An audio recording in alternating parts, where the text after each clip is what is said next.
What's up guys, Hayden here, and today I'm bringing you my top 5 games of the year for 2015. 2015 was an interesting year for games, and you'll see a decent variety of genres throughout this video. Before getting started though, I'd like to go over a few honourable mentions that probably could have taken the number 5 spot on my list, but I had to make the tough choice to omit them in the end. Another disclaimer here as well. My Game of the Year list is going to be unique in that the games didn't actually have to release in 2015. But if they were updated with content that I identify as being crucial to fundamentally changing a game for the better, I'll include it. So without any further ado, let's get started. My first honourable mention here is going to go to a game that people absolutely slaughtered for its DLC scheme. Most of which was strictly cosmetic, but there were some characters that required purchasing. Anyway, for this reason the community quickly died after launch, and as a result, so did the game. The game that I am referring to here is Evolve. It's no secret that I'm a huge fan of co-op games, and to me this is one of the most unique and interesting executions of the genre that I've witnessed in the last few years. I thought that the asymmetrical gameplay was a lot of fun, and there was a lot of variety in the classes that you could choose, and I was a fan of the map design for the most part.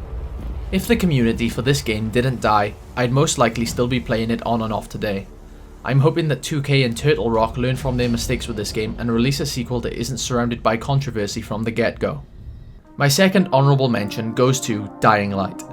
Well, will you look at that, another co-op based game. I wasn't sure what to expect from this game, to tell you the truth. I thought that Dead Island was an absolute bore fest with its one-dimensional gameplay and shallow characters. To be fair, the devs did make amends for these shortcomings in the game though. Dying Light was a lot of fun.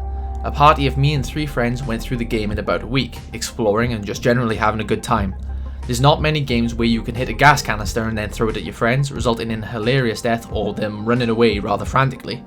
It looked pretty good as well, and the story was a little bit weak, but it was serviceable for what it was. I'm quite eager to get stuck into the expansion, which released only a week ago. My third honourable mention goes to a game that debuted about 2 years ago now, and that game is Diablo 3: Reaper of Souls. More specifically, I'm referring to patches 2.2, 2.3 and 2.4 that all released this year. I know you're probably looking at me now and thinking, patches are essentially winning an honourable mention slot on your Game of the Year list? Hear me out a second. These patches are anything but patches in my opinion. I see them more as free expansions. Each one massively improved the core game and its systems, whilst 2.3 and 2.4 added an absolute ton of new content to the game. The bottom line for me is this. If you said to me this time last year, what do you think of Diablo 3? My reply would have been something along the lines of, good, but I have no real intention of revisiting it. Now however, after all these patches and the rumoured expansion to be around the corner, I'd say that I've played more Diablo 3 this year than any other game. Blizzard deserve massive praise for reviving what was a dead game just over a year back and turning it into a huge time sink. My final honourable mention actually goes to a remastered title, and that title is Homeworld. I'd imagine that a lot of the people who are watching this Game of the Year video have already played Homeworld 1 and 2 before the remastered versions of the game came out early last year. I feel compelled to put this on my list simply because of the tremendous job that Gearbox did in remastering 2 of the best RTS games ever made. Interface changes and graphical updates are just the start, and there's been core changes to each campaign that in my opinion work for the better. With a multiplayer community that's relatively niche but still thriving in its own way, as well as a community of modders that are dedicated to bringing some brilliant total conversion mods to the game, Homeworld has been well and truly rejuvenated. Alright, so with the honourable mentions out the way, let's get straight into my games of the year for 2015, starting at number 5. And at number 5 we have Fallout 4. After my review for this game, you'd probably be surprised to see it even hit my honourable mentions list. Well, as it turns out, looking back at it, I had a really good time with Fallout 4 despite its absolutely horrid myriad of issues, one of which that I continue to look back at with some distaste is the narrative. Despite that though, I found myself lost in the world, building settlements and whatnot in this deeply atmospheric game. The gameplay has been significantly tightened up, and despite the aging engine, it looked half decent overall. Mods ultimately will determine how Fallout 4 is remembered, and after Bethesda releases the Creation Kit, I fully expect to be playing through Fallout 4 yet again. Coming in at my number 4 spot, we have Rainbow Six Siege. Ubisoft have proved that they can still make games for the so-called hardcore gamer. Rainbow Six Siege is without question my favourite first-person shooter of the year. The gunplay is solid, the operators are varied and useful in their own ways, the maps are borderline asymmetrical masterpieces, and the level of destruction puts games such as Battlefield to shame. Here's hoping that Ubisoft keep to their promise of free maps and frequent updates, as recently they've been winning back the gamers in a big way. Coming in at my number 3 spot, we have StarCraft II Legacy of the Void. Out of all the games released this year, this one stood above all, I believe, in terms of sheer polish. Every part of this game felt perfectly refined.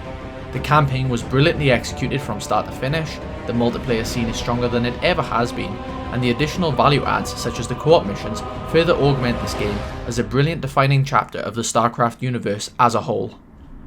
My only real significant issue with the game is that after 16 years I finished the StarCraft story. It makes me sad to think of it actually, because what a journey it's been. Thanks for this one, Blizzard. Coming in at my number 2 spot, we have Rocket League. For roughly 99% of the current player base, Rocket League can be considered as the biggest surprise of the year. Not for me. As a veteran player of the original supersonic acrobatic rocket-powered battle cars, I knew exactly what to expect from this game, and Psyonix did not disappoint one bit. This game is hugely fun, addictive, competitive, and a complete blast to play, whatever your mood. Add to that the excellent continued support from Psyonix and you've got yourself one of the best crafted indie games ever made. Great job, guys.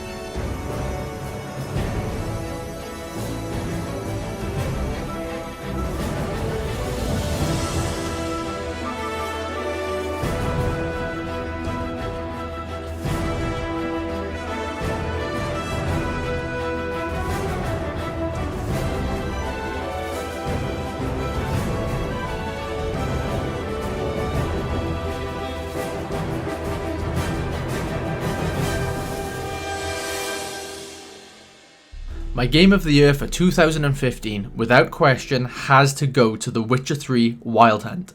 I almost feel bad for this being my number 1 game of 2015, as it seems that everyone else on the planet has also picked this game for the same honour. That being said, it's easy to see why. Being one of the few that played the original Witcher titles, I was eager to see how Geralt's Tale ended and I wasn't remotely disappointed. This game is an absolute masterpiece. More than that though, it's not just Geralt's Tale that I was eager to see conclude. There's a lot of characters here that I absolutely loved. Zoltan, Dandelion, Ciri, and of course Yennefer and Triss. I wanted to see how they all ended up at the end of the game. The antagonists of the game are also terrifying and brilliantly crafted. Add to that it's one of the best, if not the best looking game that I've ever played.